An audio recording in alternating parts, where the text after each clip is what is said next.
안녕하십니까, 팟개비입니다.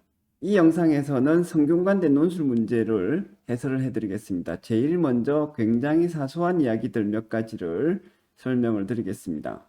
대부분의 대학교의 논술 문제들은 인터넷에 이미 공개가 되어 있죠. 저도 이 논술 문제를 인터넷에서 찾았습니다. 여러분들도 쉽게 찾을 수 있을 거라고 생각을 합니다. 같이 보시죠. 먼저 답안 작성 유의사항 요거를 이번 영상에서 짧게 설명을 드리겠습니다. 미리 말씀드리지만 별로 대단한 내용은 아니에요.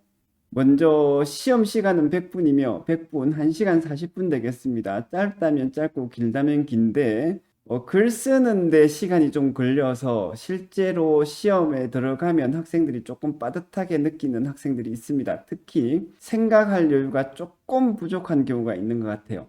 문제별 답안은 반드시 문제별로 해당되는 답안 작성 영역에 작성해야 된다. 문제 번호와 답안 번호는 반드시 일치해야 된다. 무슨 말이냐면 1번 문제에 대한 답을 2번 답안지에 쓰면 안 된다는 이야기죠. 너무 당연한 이야기이기 때문에 조금 허탈할 정도가 되실 겁니다. 나번은 이 가번과 같은 경우에 점수를 안 주겠다 이런 이야기가 되겠습니다. 답은 답안지 영역이 딱 있는데 쭉 글을 쓰다가 여기를 넘어갔다. 넘어간 요 부분에 대해서는 점수가 없다. 요 부분 안 썼다고 생각하고 평가할 것이다. 요 부분만 읽고 요런 이야기가 되겠습니다. 가나 다 이야기가 왜 나오냐 하면 여러분들이 종이에 답안지를 작성해서 제출을 하면 컴퓨터가 그걸 사진을 찍습니다. 그래서 여러분들의 답안지가 짝 있으면 이 앞에 맨 위에 이제 누구누구 해가지고 이름도 들어가고 수험 번호가 들어가잖아요. 요거를 지우고 컴퓨터 화면이 요 부분을 찍습니다. 찍고 답안지 영역도 찍거든요. 이 답안지 바깥에 있는 글은 이 컴퓨터가 사진을 찍어서 데이터를 저장할 때 이 부분이 빠져요. 그리고 교수님들이 이것을 평가할 때는 컴퓨터가 찍어서 복사해가지고 여러 컴퓨터에 제공하는 이 컴퓨터 화면을 보고 평가를 합니다. 그래서 답안지 영역 바깥에 뭔가 써 있으면 이 부분만 컴퓨터가 찍기 때문에 스캔을 하기 때문에 요거는 자동적으로 날아가는 거예요.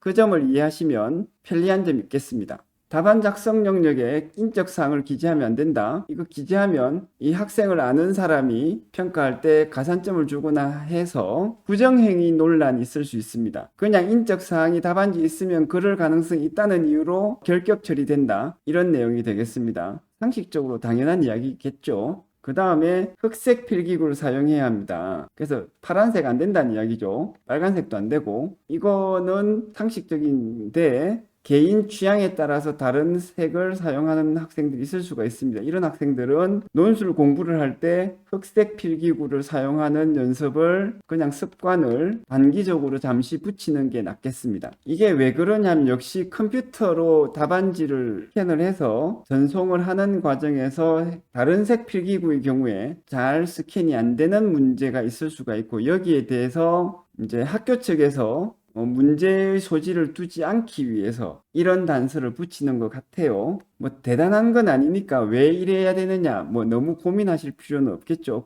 그냥 까만색 필기구를 쓰시면 됩니다. 연필이나 샤프도 사용 가능하니까 볼펜이나 연필이나 간에 그냥 까만색 쓰시면 되겠어요. 그 다음에는 취소선을 긋거나 지우개를 지워야 되며 수정액이나 수정 테이프 쓰면 안 된다는 이야기입니다. 답은 요건데 요게 그나마 가장 여러분들이 염두에 두실 만한 내용이에요. 무슨 이야기냐? 뭐뭐뭐가 아니다 라고 썼다가 아니라 이 뭐뭐뭐가 맞다라고 고치고자 할 때 아주 깔끔한 학생들이 여기에 대해서 이제 평소에 공부를 하실 때 하얀색 수정액이나 수정 테이프를 발라서 여기에서 뭐뭐가 맞다라고 쓰고 싶은 학생들이 있죠. 이렇게 하면 안 되고 그냥 뭐뭐뭐가 아니다라고 되어 있으면 쫙쫙 긋고 이렇게 맞다라고 쓰시란 이야기입니다. 그래서 여러분들이 평소에 수정액이나 수정 테이프를 쓰던 학생들은 논술 공부를 하는 기간에만 특히 논술 시험 보기 최소 한 달 전 정도만이라도 수정액이나 수정 테이프를 쓰지 않고 자기 성격에 좀 안 맞더라도 쫙쫙 긋고 이렇게 고치는 이런 연습을 하시는 것이 좋겠습니다. 그래서 여러분들이 혹시나 수정액이나 수정 테이프를 쓰는 경우에는 이렇게 써야지 평가를 하는 교수님들이 보기에 좀 더 깔끔해 보이고 좋지 않겠느냐라고 생각하실 수 있는데, 그런 것은 여러분들의 생각이고 그냥 여기에서 강조하는 대로 쫙쫙 긋고 쓰는 방식으로 조금 깔끔해 보이지 않지만 이런 방식으로 써야 된다. 요거 기억하시고 습관을 들이시면 좋겠습니다. 다시 말씀드리지만 시험 보기 최소 한 달 전 정도에 딱 한 달간만이라도 이런 습관 들이시기 바래요. 그 다음에 답안지 표지 상단에 본인의 인적사항을 기재하고 감독위원회 확인을 받아야 되는데, 뭐 이거는 당연한 이야기겠죠.